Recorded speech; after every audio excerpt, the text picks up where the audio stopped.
In the midst of our fast-paced world, where success often feels out of reach, there exists a universal longing for prosperity, a desire to transcend the limitations of circumstance and achieve abundance. But for many, the path to wealth seems shrouded in darkness, obscured by barriers of poverty, inequality, and adversity.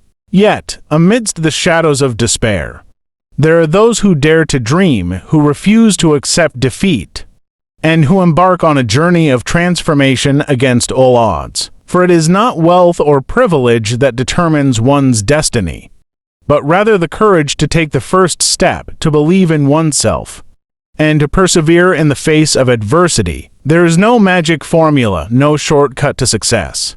But there is a common thread among those who rise from poverty to prosperity: the willingness to work hard, to learn from failure, and to never lose sight of their dreams. In every corner of the world, there are stories of triumph over adversity, of ordinary people who have accomplished extraordinary feats, proving that wealth is not reserved for the privileged few, but attainable for anyone with the courage to pursue it.